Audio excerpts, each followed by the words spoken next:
Hey, it's your boy Mr. XP here, back with another vid here on the channel. We're back again with NFS UnBound, and this is, like I said, I know this vid is out of order or out of context in a way. This vid is actually the bonus vid that I'm working on for you guys for the channel.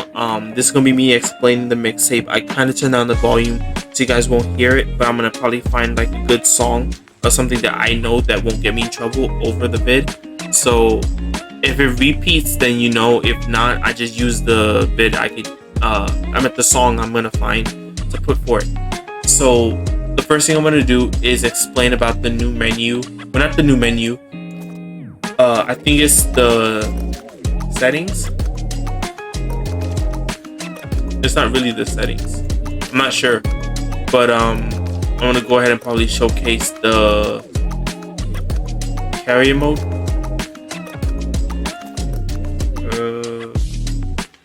Probably do online. Now do the carry mode since I'm doing it already on the channel here. I'm not sure what to do because I'm still like thinking on like other stuff, but I'm trying to focus on what I need to do here. The first thing that I want to talk about, I said wanna 2 times. The first thing I want to talk about is that the way how the game is. NFS UnBound, we all know how NFS is over the years. All the way from NFS Most Wanted, Underground 1 or 2 or 3. I mean, NFS Underground 1 and 2 and Most Wanted from back then really set a big trend for a lot of things.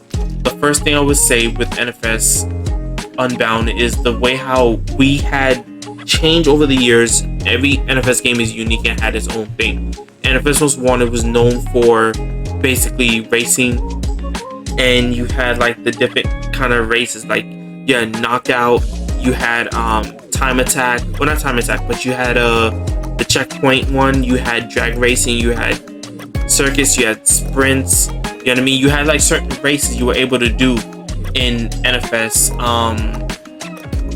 what do you call it, in NFS Most Wanted. NFS Underground 1, you had like the races, you had the sprints, you had the drifting, you had a whole bunch of stuff. And then in NFS Underground 2, it was like the message system with what was it? Singular, I forgot that phone company. You had that phone company in NFS Underground 2, the single thing.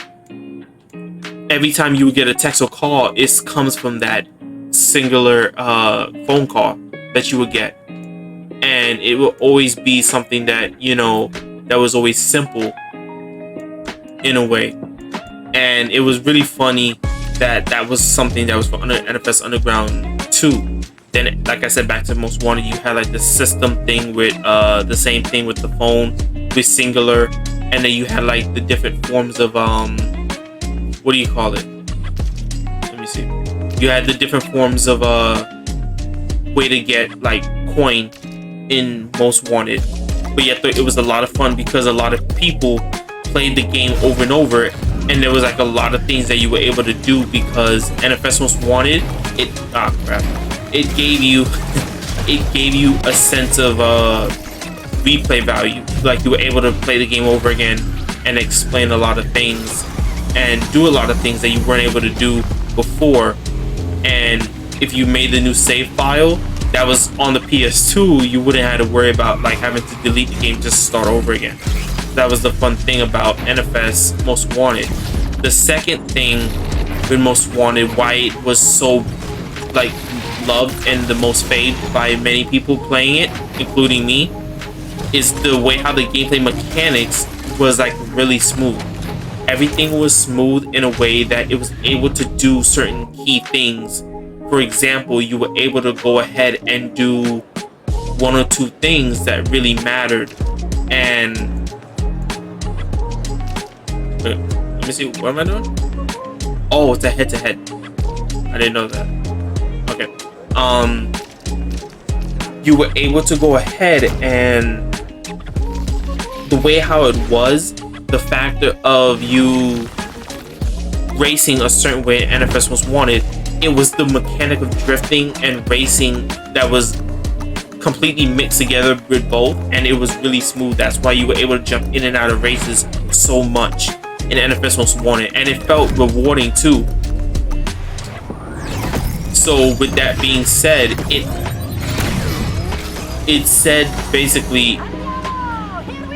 basically said that a lot of things that you were able to do, you were able to go ahead and actually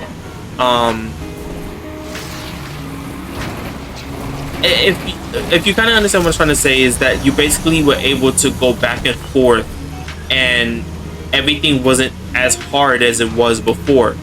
Meaning everything that you did in the game had a meaning. That's what I'm trying to say. In NFS Most Wanted, everything you did had a meaning in the game.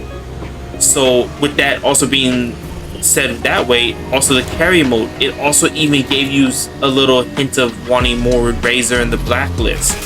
Then NFS Carbon being the next one, it really upped the ante. It brought the crew aspect of the crew, because with NFS Carbon, you know, and then remember NFS Carbon the most is basically you would focus on the crews, the different crews in the different territory. You had Kenji Bushido, you had Angie 21st Street, you had what do you call it? You had Wolf TFK, and then you had Stack Deck with Darius. So NFS Carbon was known.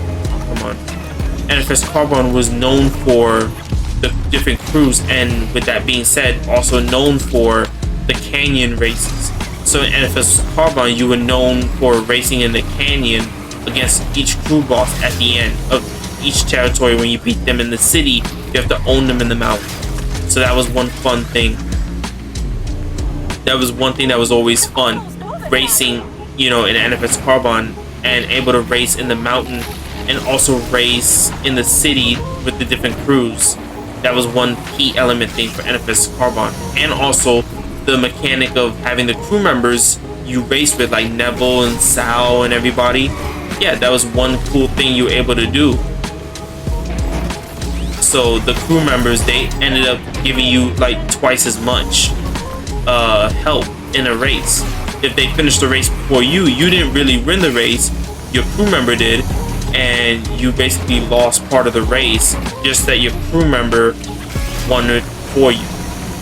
So that was that for NFS Carbon. And then NFS, oh come on.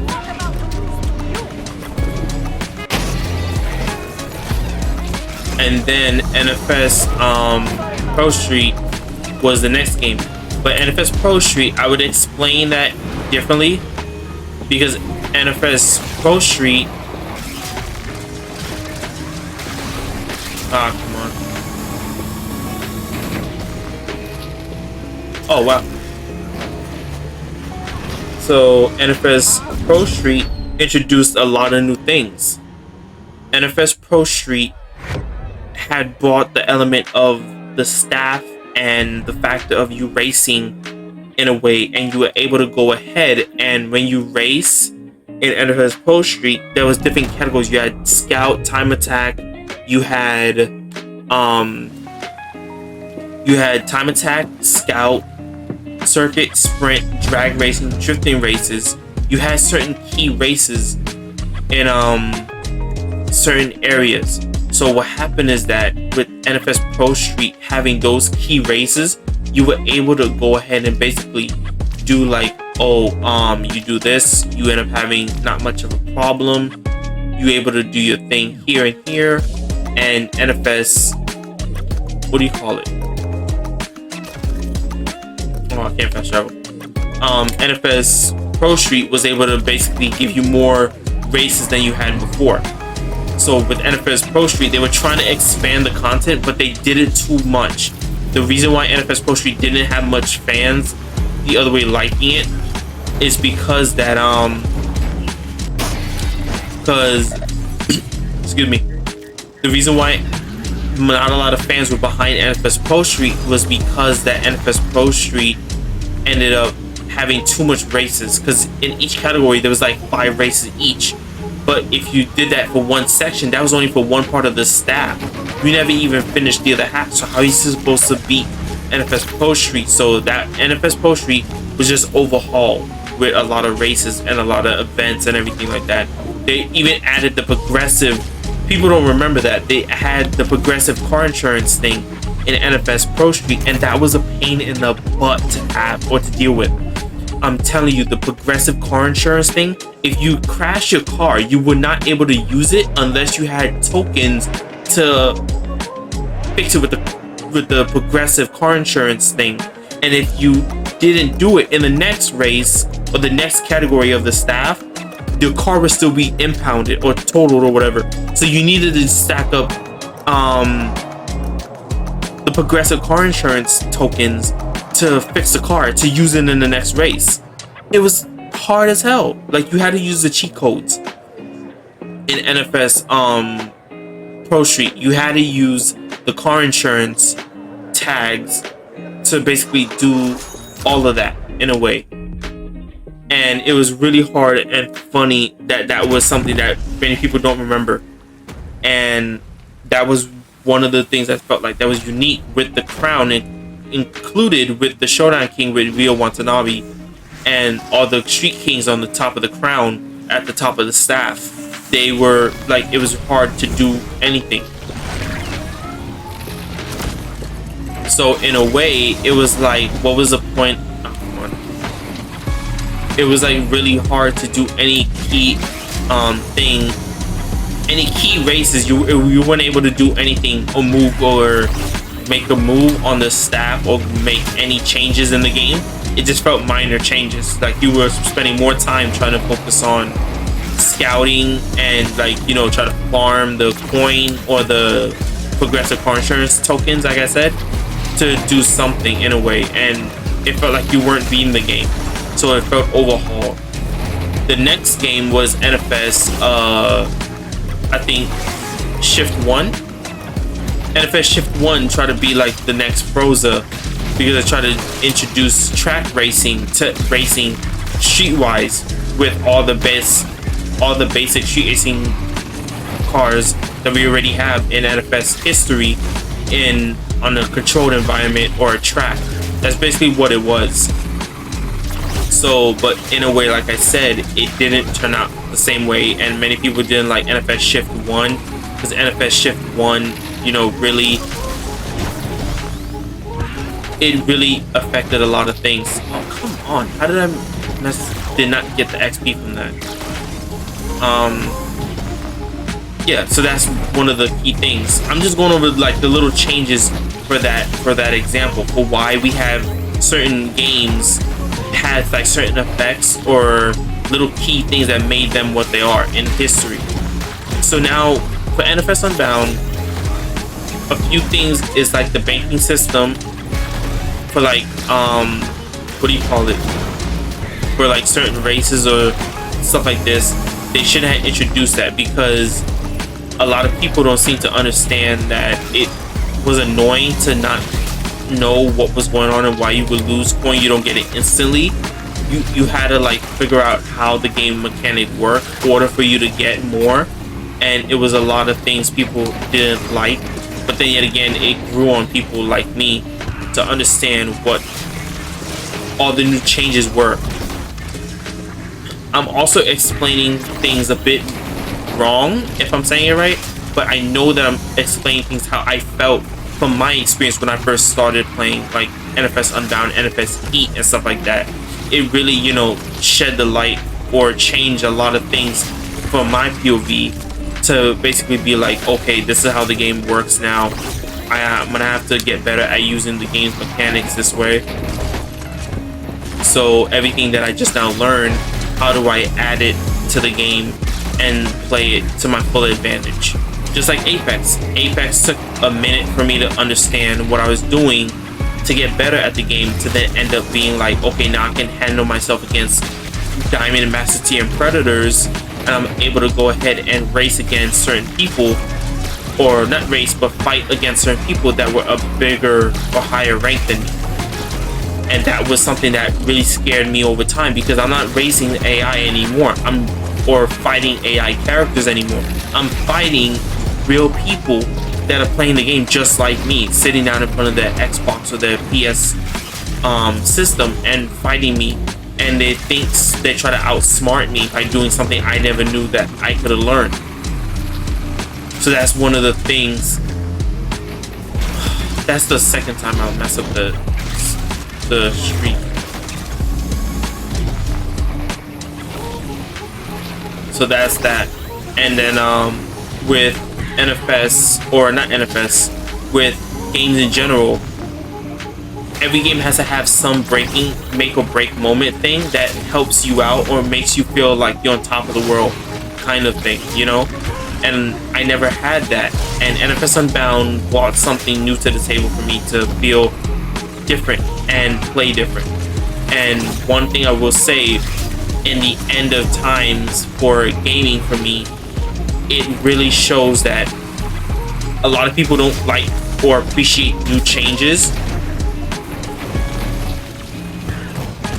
And for that being the way it is, many people don't seem to understand that being able to like new changes in gaming has to come with a fair price. And a lot of people don't seem to like that. And that's why you see most of the developers, they're making these games now online multiplayer and co-op, and not many people want to play a game with people online in a way, and they want to play by themselves. They don't want to play where they have to like be sweaty and aggressive and be disrespectful. And that's one thing many people don't seem to understand. They don't want to basically, you know, play fair or respectfully in a competitive way. They like to cause issues, be disrespectful, and fight over little things in a game that make no sense. And that's also not right. When then now people would take it a step further and actually try to flag your account or suspend your account just to get you banned or suspended because they think you're cheating or not or whatever, or they try to do little things to basically mess up your account.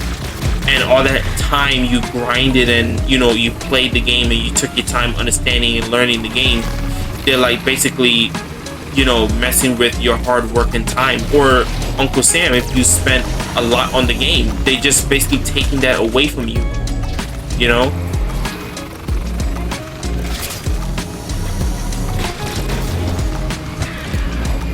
Oh, come on. So that's just one of the things. So in a way, that's just one of the key things that I really hated, that many people don't seem to understand, that most of these new games that come out affect people and affect people in a big way. So even little game mechanics, they don't really explain things perfectly because the developers don't build the games right. So that's why some people will get pissed off and they will quit a game that they don't like, that seemed cool to them from the beginning, but then they get pissed off and like, oh, there's no content here, or there's no gameplay mechanic that I feel okay playing with. And a lot of people would then stop playing the game. They'll uninstall it or delete it. And that's one thing many developers don't seem to count for the long-term factor of the game's survival or ability to live on past its normal roots of what they were building the game for. And that ends up turning into a whole big problem down the line. For example, if it's a game that's online, you have to think long term because you don't want the game to die out so quick. But if it's a game like NFS UnBound, like a single player carry mode, or like Cyberpunk and stuff like that, you have to realize that the game, you're building a game for people to play by themselves for a long time. So you want to add replay value to the game, and you need to figure out, okay, if we do this for the game, that we could build a mechanic that would seem fitting for everybody. We should build the mechanic that's long term, not a mechanic that's only here for a time being, and then we make another game and change it to a whole different mechanic. And that's what game developers are doing. They're not really looking at that way. So for NFS UnBound, some of the things like the driving effects for the anime cartoon effects for the cars, that was something nobody was into yet. But then soon as you know, it came out, it grew on people, you know, it grew on them, and it changed their POV of how certain games are. You know what I mean? So it feels like it's a whole nother different game.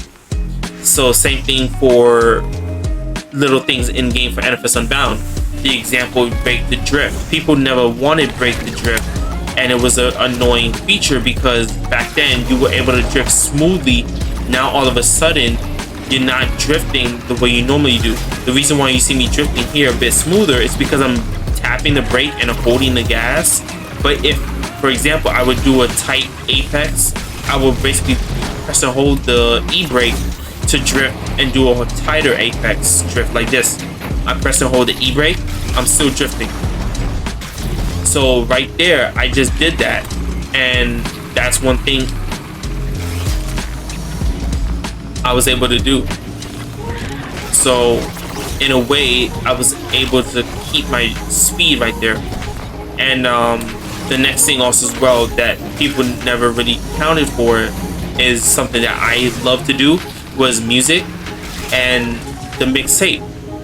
So the mixtape for NFS UnBound was basically also, side note, I'm gonna go ahead and put timestamps at the bottom of the vid in the description box below, and also in the comments down below, so you could click on the different timestamps where I'm explaining certain things.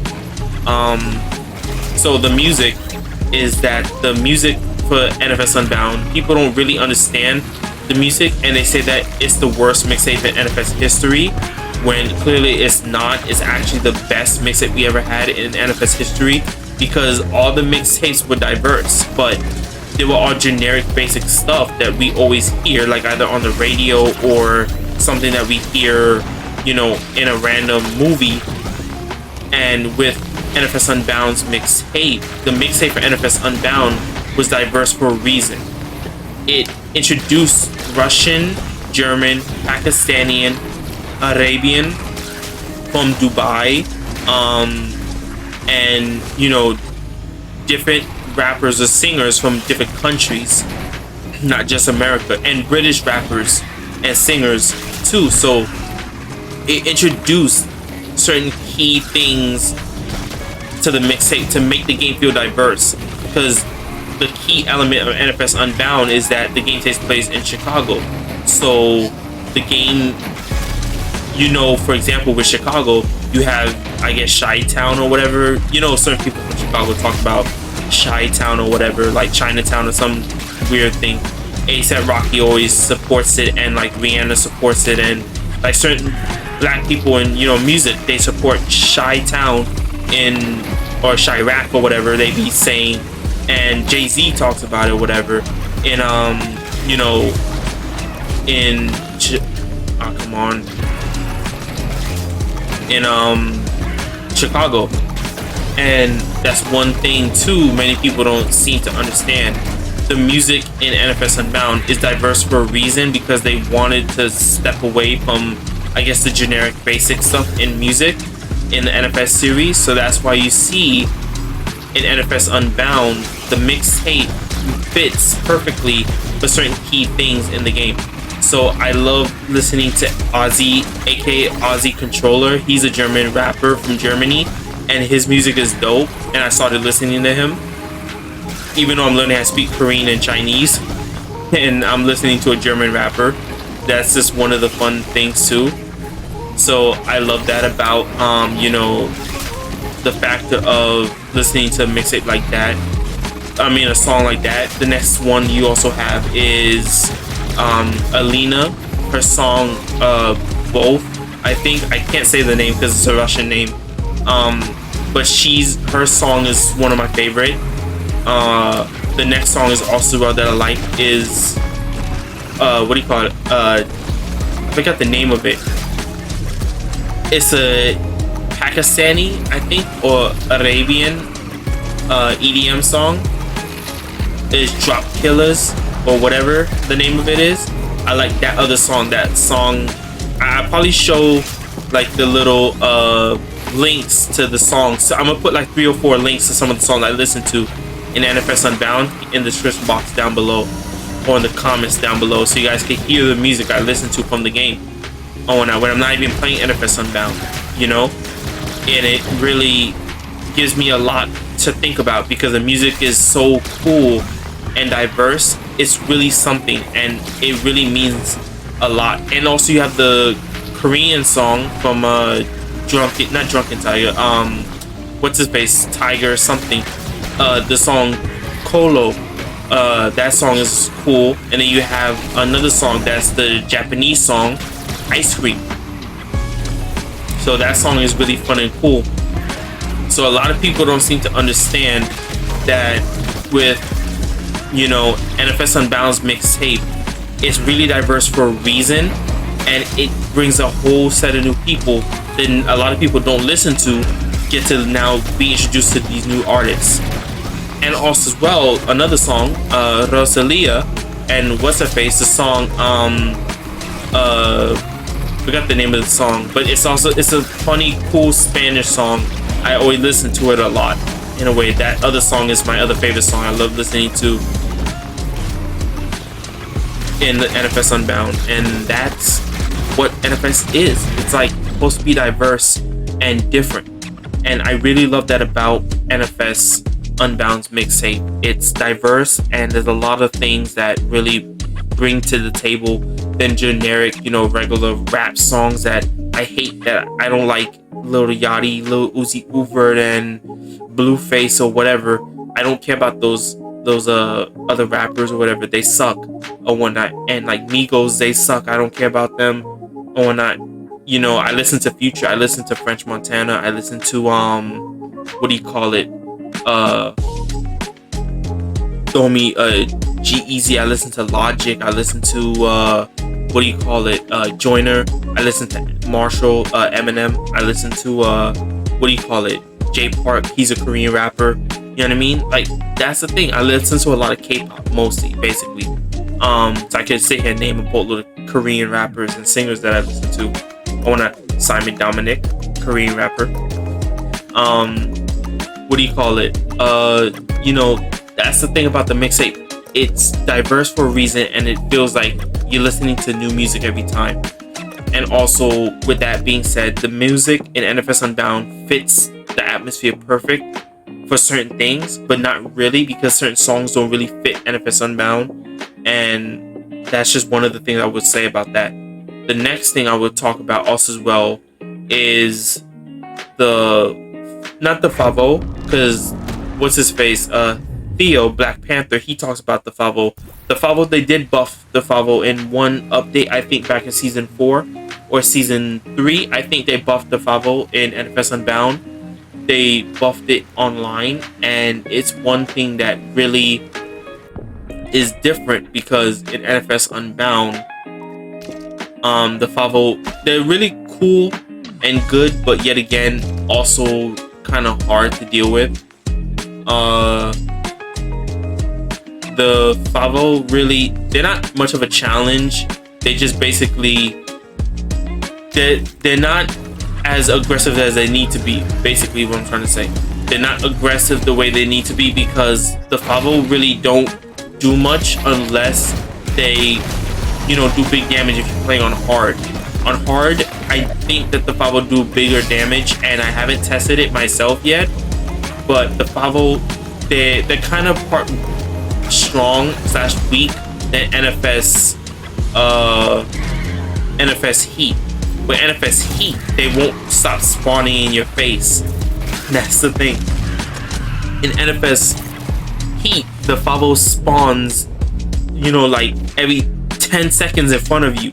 You think you're losing the Favo, you losing Miami PD, and next thing you know, Miami PD spawns right in front of you when you're going down the straightaway. Where did this Favo come from? He just spawned right in front of you.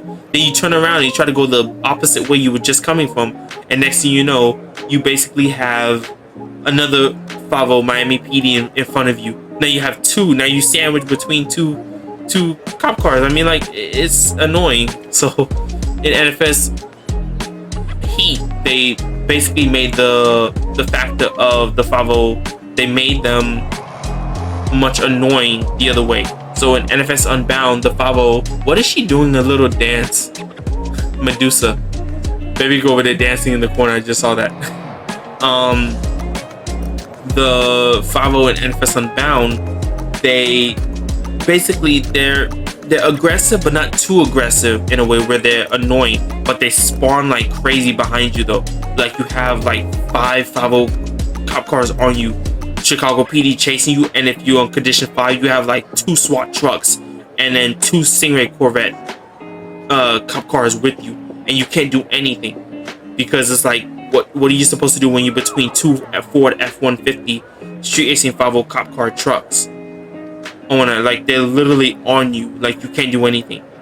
So I mean, that's just one of the things that I really don't like in NFS UnBound. The 5.0, they're just too, when they get around you, it ends up becoming like 6, 7 5.0 cop cars around you.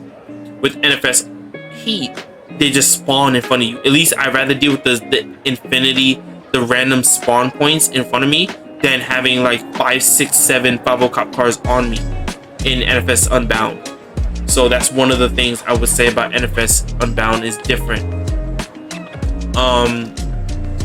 The factor of also as well with the 5.0, they really don't spawn the other way they normally would if you're racing. So it's like, for example, when you're racing online, the 5.0, they did buff it and fix it, but I think before there was issue, the 5.0 wasn't spawning, like they weren't spawning in free roam, or you weren't getting the right 5.0 chases in a way. So the thing is though, they basically didn't really do much with the 5.0. The 5.0 weren't really existent in the races or like chasing you around in Chicago. So basically that was the issue with NFS UnBound in the beginning when the game first came out. There were certain mechanics that they left out and they added to the game last minute. So they added a few months after in a new update or patch update. So that's why the 5.0, they seem okay now, but they were way worse than before. The 5.0 was way worse. So back during the other season 1 and season 2, they had to do small changes, and they never did them until like season 3 or 4. For the 5.0 changes made by making the 5.0 buff them and make them much harder to kill or to race against. So now it's like the 5.0 are basically simpler. They're just easier to now deal with, and they're a bit aggressive when they need to be. So it's like they kind of find a perfect spot for the 5.0 to sit in. The next thing also as well that I would talk about is the classes. This is gonna be the last thing I'm gonna talk about. Because I want to focus on some other stuff, and also I got some other stuff I gotta do for the day on my day off from work. Even I'm working here right now in the studio. What do you call it? The classes. So the next thing I want to talk about is the classes. The S class and the A plus class, the S class, the S plus class, and the B class. The cars shouldn't be limited to each class. I like that. It's cool because the cars are fast in certain categories or whatever. But limiting the cars in one category really sucks, because when you're suiting up the car, when you're suiting up the cars in a way, the cars are basically limited to that one class. Meaning, when you suit them up and you're racing in a way, you basically are stuck with a car that's stuck in that one class, and you can't go faster than how it's supposed to be.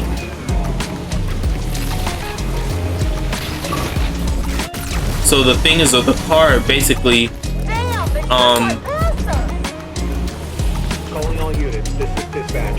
so basically the car, and I'm surprised I got that done too, by the way. The car is basically, it's locked in that one category, and you really can't go anywhere with it. All units entering ski resort. The car basically, oh, I thought that was an open area.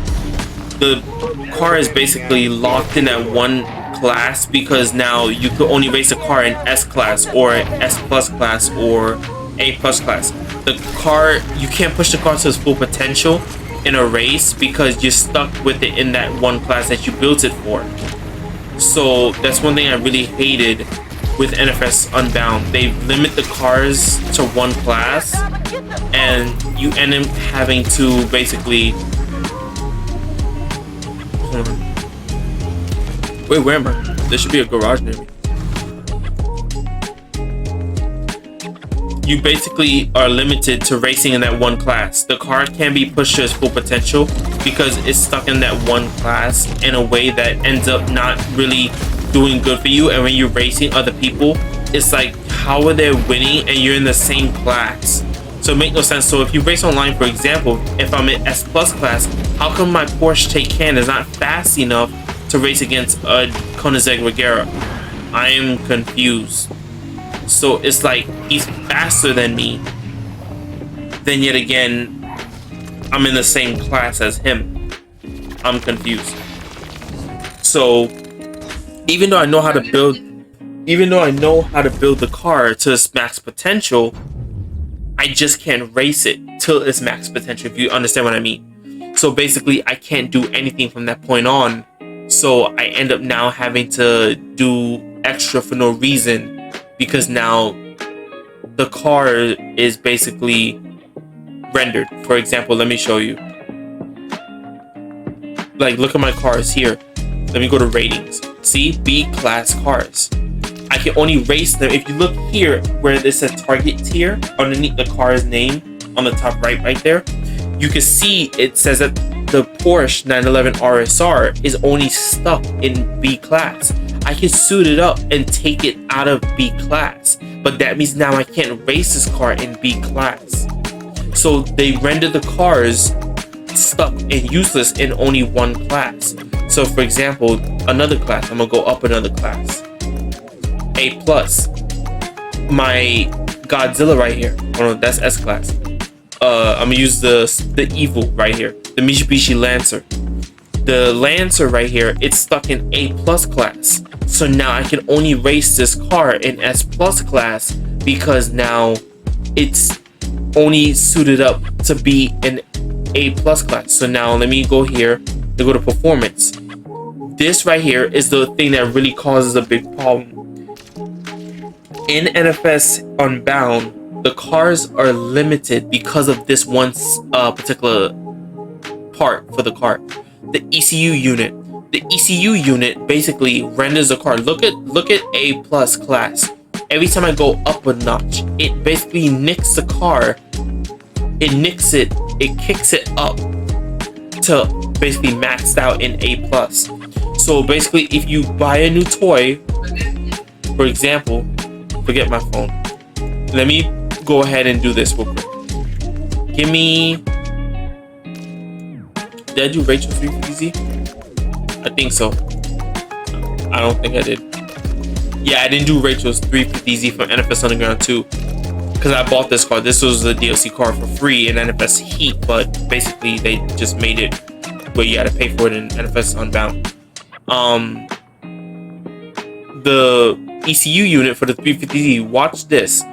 I didn't buy level because this is naked. This doesn't have an ECU unit. So you have level 1 Sport, level 2 Pro, level 3 Super, and level 4 ECU unit kit. That's that much for level 4. Now watch this. B class. It took. Look at what happened. I just went to Sport. All I did was just go to Sport. I went from nothing to Sport. It kicked the 350Z into A class. That does not make any sense whatsoever. Why am I going from one basic ECU unit kit to a Sport one and it's throwing the car into A class? That makes no sense whatsoever, and that's the problem with NFS UnBound. The cars are not balanced because you're throwing the car into a different class and you can't suit it up the way you want to, in a way. See? Halfway through A class. Now the car is in, this is level 4. No, level 3. That's a level 3 ECU unit kit and the car is in A+. You see what I'm telling you? When I want to only suit up the car to be in A class. Make no sense. Excuse me. My throat is really cold in my room.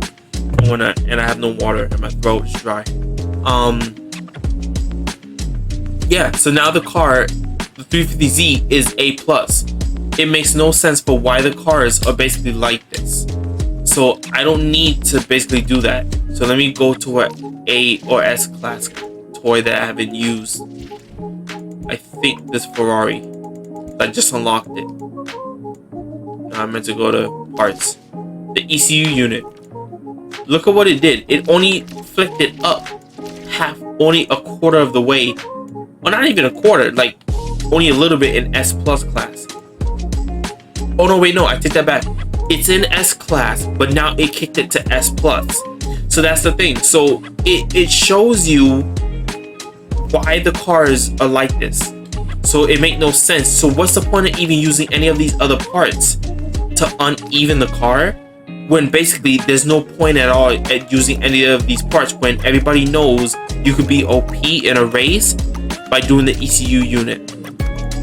That's the only thing that makes the car OP, by kicking it up a notch.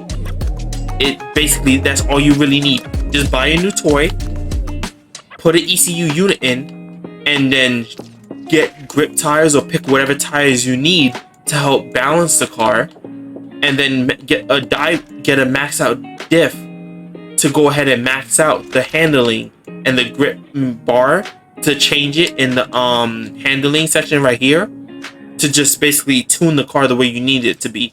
Do you want to tune it for drifting, or you want to tune it for grip races to have more balance on the apex of a race? That's basically it. So EA didn't give any thought into basically making the game. They didn't put much thought or design process into making the cars more reasonable. You know what I mean? So that's just the issue that I hate with that. Then the next thing I also want to talk about now, moving on, because this is the final thing. I know I said the last thing was the final thing, but this is the final thing. As you can see, is this the days of the week. They introduce days of the week: Monday, Sunday, Monday, Tuesday, Wednesday, Thursday, Friday, and then Saturday you race on Saturday and you get the big payout. But that's the Grand Lake Shore race at the end of each week, and you have only how many weeks to do it? You have, I think it was what, 1, 2, 3, 4. Oh no, there's supposed to be, I think, 3 Saturdays. So it's supposed to be 1, 2, 3, 4 Saturdays I think you make it to, and you're supposed to race on a certain day. Look, I can't race on Sundays anymore because that day's over. Sunday morning, I can't race anymore. I raced Monday morning. Now I'm about to race Monday night. Look at this. Now pick a race at night. So I'm stuck now racing at night instead of during the daytime. So with NFS UnBound, they introduced day and night cycle factor, just like NFS Heat. But the problem is you can't pick or choose if you want to race at night or during the daytime. You're forced to race at a certain time period of the day. And your heat, if you look on the top right, I have condition 4 right now. That was during the daytime. Now I'm at nighttime. That carried over to the nighttime. That's another problem I also hate too, also as well. With NFS UnBound, you're stuck with the condition heat that you had earlier in the daytime. So when you race at night, you have that. So they're trying to add a new risk and reward thing. I understand that, but you broke the mechanic of the day cycle, because now if you want to race during the daytime, you can't. You have to force yourself to race at night, but we could do the next morning or the next afternoon. So that's the thing about NFS UnBound with this week system thing that they have. This is one issue that I also hate also as well, because it doesn't really give you that free whirl or free roam aspect without the risk of losing all the coin you just grinded or worked hard for. So you can't save it the way you need to.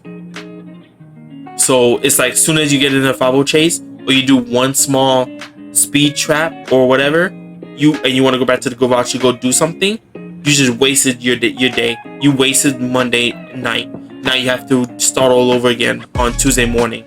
So that's the thing. So it feels like a big waste of time if you only do one thing and you screw yourself.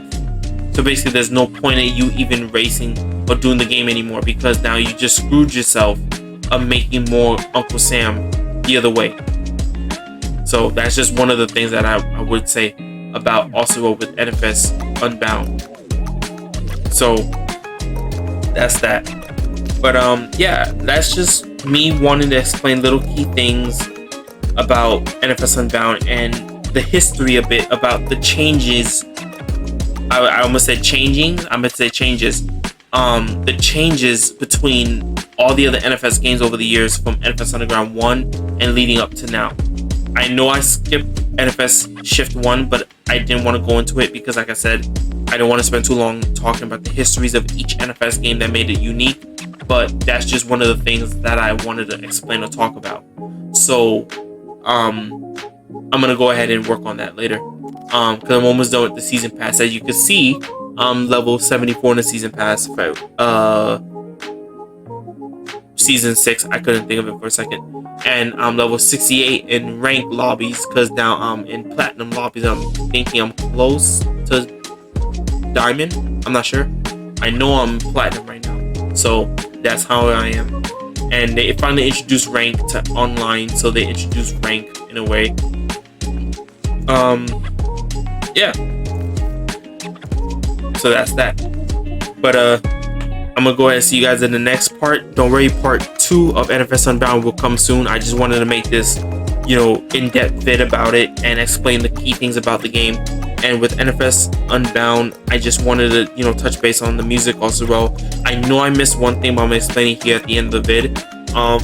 The reason why the mixtape for NFS UnBound is so diverse that people hate it, they don't like the abstract music of it being foreign, nonetheless being music that they don't like. Because someone said in a comment, I remember watching a meme vid or a music meme vid for NFS UnBound music. Someone said in the comments saying that they hate the music because they let one song have gibberish or garbage on it get put on the mixtape for the game. That comment stuck with me for some reason, and it keeps pissing me off because people don't seem to like to listen to new music or take the chance of listening to something new without being stupid or not open-minded to general factors of music, especially foreign music. Because for me, being someone learning how to speak Korean and Chinese, and also learning how K-pop music is and how certain things are, listening to Korean rappers or singers a certain way, it really feels different to me. And I love a lot of things from music because, me, my main channel is music, and I have a key ear. For heartfelt songs or like key things in music, and I pick out the important parts. And many people don't have that kind of ability or talent in some factor, and I'm able to listen to certain heartfelt points in a song and explain what the meaning is. So I could tell you certain meanings from a heartfelt song that means a lot to me that I listen to. For example, Couple Retreat from John Bellion. The reason why I love the song is not because of how John is in the song. It's because of the tempo he's rapping or singing on. Because he's kind of not a rapper, but he sings on music. So on the song Couples Retreat, the key thing that I focus on when I listen to that is the back vocals of the song. And the tempo of it really makes me feel happy all the time. So when I listen to Couples Retreat, that tempo always basically, gives me a good feeling or good chill. And I know that when I feel sad or down a bit, it basically gives me, a good feeling to feel like I don't have to feel so sad. I could feel happy, and I could, play the song at any time because I know this tempo keeps me moving and I feel it. You know what I mean? So that's the whole key point of, playing the new music or the abstract foreign music. It gives me an open mind, and that changes my character as a person. I basically now have an open-minded way of basically explaining certain feelings that I don't have words for. I can explain it better, and the foreign music helps me do that. And that's one thing I love about NFS UnBound mixtape. It really is so diverse that it makes me speak my mind better and differently. That's one thing I love about the mixtape. So that's just that. That's just a bonus thing I wanted to top on with that. So everything should be good from that point about me explaining it. And yeah, but in a way, end all, with NFS UnBound, it's really dope and diverse the other way for me, and it's made for me my way. And I'm gonna end the vid now because I don't want to get copyrighted with this. So I see you guys in the next part, in part 2 of NFS UnBound. So I see y'all later. It's your boy Mr. XP. See y'all later. I'm talking over this so I don't get copyrighted.